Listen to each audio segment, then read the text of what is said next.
Hello friends, आज का FLP कैसा लगा। और ये काफ़ी अच्छा सॉन्ग मैंने मिक्स किया इसे, और सॉन्ग भी काफ़ी अच्छा है तो इसलिए मैंने मिक्स किया था। और इसमें पासवर्ड जो लगा है तो उसमें पासवर्ड जो है नो वॉइस और एफएलपी का पासवर्ड सेम रहेगा।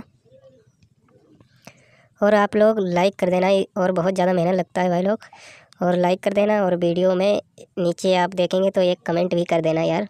और चैनल को सब्सक्राइब करना, क्योंकि न्यू गाने का एफएलपी मैं देने वाला हूँ इस चैनल पे।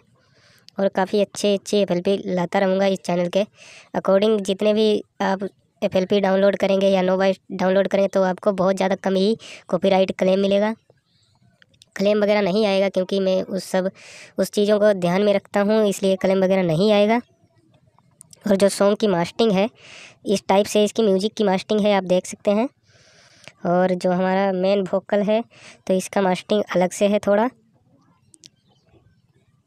और इसमें लेवलर को थोड़ा सा डाउन किया है 5 पॉइंट, क्योंकि हमारा क्लेम वगैरह आने का चांस इससे कम रहता है। क्योंकि जब आपका पैटर्न जब हार्ड होता है तो उसमें क्लेम वगैरह नहीं आएगा। और इसमें जो ब्रेक आप देख रहे हैं ये वाला है, यहाँ पे आप जाएंगे, ये वाला ब्रेक है। तो काफ़ी मुश्किल से इस टाइप से ब्रेक आप बना पाओगे। फ़िलहाल बना तो लोगे, क्योंकि ये जितने भी शिल्पी राज के जो सर्वे सिंह के सॉन्ग आते हैं तो इस टाइप से आप लोग पैटर्न को इसी एफएलपी पे बना सकते हो, थोड़ा बहुत चेंजेस करके, और आराम से उस गाने को आप बना पाओगे। और इस गाने को मैंने थोड़ा सा भी कट नहीं किया, जो आगे का म्यूजिक है थोड़ा उसे कट किया, क्योंकि वहाँ से बहुत ही फर्स्ट वही बीट सेम बज रहा था तो उसे कट कर दिया था।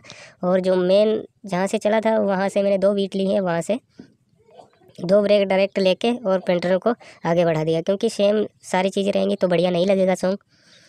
और चैनल पे पहली बार है तो चैनल को सब्सक्राइब करना, और मिलते हैं नेक्स्ट वीडियो में एक नई एफएलपी के साथ।